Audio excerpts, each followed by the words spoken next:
So bro, let's go guys. Side ಅಲ್ಲಿ ಹೋಗಿ ಕೂತಿದೆ ಪೈಪ್. ಒಬ್ಬ ಮನುಷ್ಯ ಇಲ್ಲಾಂದ್ರೆ ಒಂದು ಪ್ರಾಣಿ ಸಾಯ್ಬೋದು. ಮತ್ತೊಂದು ವಿಡಿಯೋಗೆ ಸುಸ್ವಾಗತ. ನಾನು ನಿಮ್ಮ ಮೊಹಮ್ಮದ್ ಊರಗ ರಕ್ಷಕ ಮೈಸೂರಿಂದ. ನಾನು ಮತ್ತೆ Sayam. Hello guys, welcome back. ನಾವಿಬ್ರು ರಾಜ್ಕುಮಾರ್ ರೋಡ್ ಕಡೆ ಹೋಗ್ತಿದೀವಿ. ಒಂದು ಮನೆಯಲ್ಲಿ ನಾಗರಾವ್ ಸೇರ್ಕೊಂಡಿದೆ ಅಂತ ಫೋನ್ ಮಾಡಿದ್ದಾರೆ, ಹೋಗಿ. So bro, let's go guys. Let's go.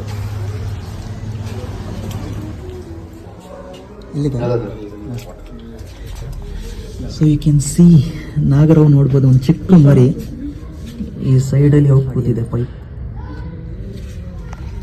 Sir ಒಂದು ಬಾಟಲ್ ಇದೆ ಬಾಟಲ್, ಇದು ಇಟ್ಕೊಳ್ಳಿ. ಅದು ಬುಕ್ ಕೊಟ್ಬಿಡಿ ಸರ್. ತಲೆ ಹುಷಾರು.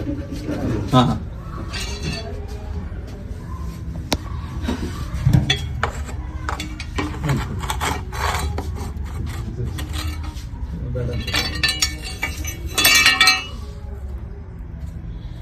ನೋಡಿ, ಒಂದು ಸಣ್ಣ ಜಾಗಲ್ಲಿ ಹೋಗಿ ಸೇರ್ಕೊಳತ್ತಾ ಇದೆ. ಏನಾಗ್ತದೆ ನಾಗರಾವೇ, ಮರಿ ನಾಗರಾವ್. ಪಾಯ್ಸನ್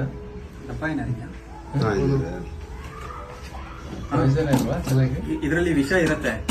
ಈ ಸುಮಾರು ಜನ ಏನ್ ಅನ್ಕೋತಾರೆ ಅಂದ್ರೆ ಈ ಮರಿ ಹಾವುಗಳಲ್ಲಿ ವಿಷ ಇರಲ್ಲ, ಅದು ಯಾವಾಗ ಒಂದು ಏಜ್ ಬರುತ್ತೆ ಆವಾಗಲೇ ಅದಕ್ಕೆ ವಿಷ ಬರೋದು ಅಂತ, ವೆನಮ್ ಬರೋದು ಅಂತ. ಆದ್ರೆ ಇದು ಬೈ ಬರ್ತ್ ವೆನಮಸ್ ಇದು.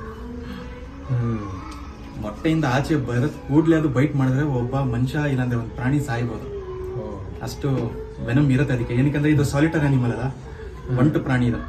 ಅದೇ ಓಡಾಡಿ ಊಟ ನೀರು ಏನಿದ್ರು ಅದೇ ಇಂಡಿಪೆಂಡೆಂಟ್ ಇದು. ತಾಯಿ ತಂದೆ ಅದ್ರದ್ದು ಇದು ಸಪೋರ್ಟ್ ಇರಲ್ಲ ಇದಕ್ಕೆ. ಸೊ ನೀವು ನೋಡಿದ್ರಲ್ಲ ಹೆಂಗೆ ಒಂದು ಚಿಕ್ಕ ಮರಿ ಯುಟಿಲಿಟಿ ಏರಿಯಲ್ಲಿ ಬಂದು ಹೆಂಗೆ ಉಳ್ಕೊಳ್ಳುತ್ತೆ ಅಂತ, ಎಷ್ಟು ಗ್ಯಾಪ್ಗಳಿರುತ್ತೆ.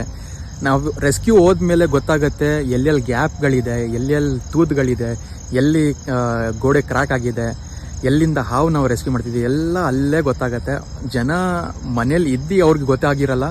ಆ ಥರ ಜಾಗ ಎಲ್ಲ ಈ ಹಾವು ಹೋಗಿ ಸೇರ್ಕೊಂಡಾದ್ಮೇಲೆ ಇವ್ರಿಗೆ ಗೊತ್ತಾಗತ್ತೆ ಈ ಥರ ಜಾಗ ಇದೆ ನಮ್ಮ ಮನೇಲಿ, ಇದನ್ನ ನಾವು ರೆಕ್ಟಿಫೈ ಮಾಡಿ ಅದನ್ನ ಸರಿ ಮಾಡಿಸ್ಬೇಕು ಅಂತ. ಸೊ ಅದರಿಂದ ಯಾವಾಗಲೂ ಹೇಳ್ತಾ ಇರ್ತೀನಿ, ಒಂದು ಸ್ವಲ್ಪ ಮನೆ ಸುತ್ತಮುತ್ತ ನೋಡಿ, ಗಿಲ ಏನಾರು ಇದ್ರೆ, ತೂದ್ಗಳು ಏನಾರು ಇದ್ರೆ, ಒಂದು ಸಣ್ಣ ಗ್ಯಾಪ್ಗಳಿದ್ರೆ ಅದೆಲ್ಲ ಫಿಕ್ಸ್ ಮಾಡಿ ಆದಷ್ಟು ಬೇಗ. ಏನಕ್ಕಂದ್ರೆ ಈಗ ಮರಿಗಳು ಆಚೆ ಬಂದಿದೆ, ಅದು ಯಾವಾಗ ನಿಮ್ಮ ಮನೆ ಒಳಗಡೆ ಬರುತ್ತೋ ಇಲ್ಲ ಎಲ್ಲಿ ಶೂ ಒಳಗಡೆ ಬಂದು ಕೂತ್ಕೊಳ್ಳೋತ್ತೋ ಗೊತ್ತಾಗಲ್ಲ. ಎಷ್ಟು ಬೇಗ ನಾವು ಆ ಇಶ್ಯೂಸ್ನ ನಾವು ರೆಕ್ಟಿಫೈ ಮಾಡಿ ನಾವು ಅದನ್ನ ಸಾಲ್ವ್ ಮಾಡ್ತೀವಿ, ಅಷ್ಟೇ ನಾವು ಸೇಫ್ ಆಗಿರ್ತೀವಿ. ಇದೇ ಥರ ನನ್ನ ವೀಡಿಯೋಸ್ಗೆ ಸಪೋರ್ಟ್ ಮಾಡ್ತೀರಿ ಅಂತ ಕೇಳ್ಕೊತೀನಿ. ಸಿಗೋಣ ನೆಕ್ಸ್ಟ್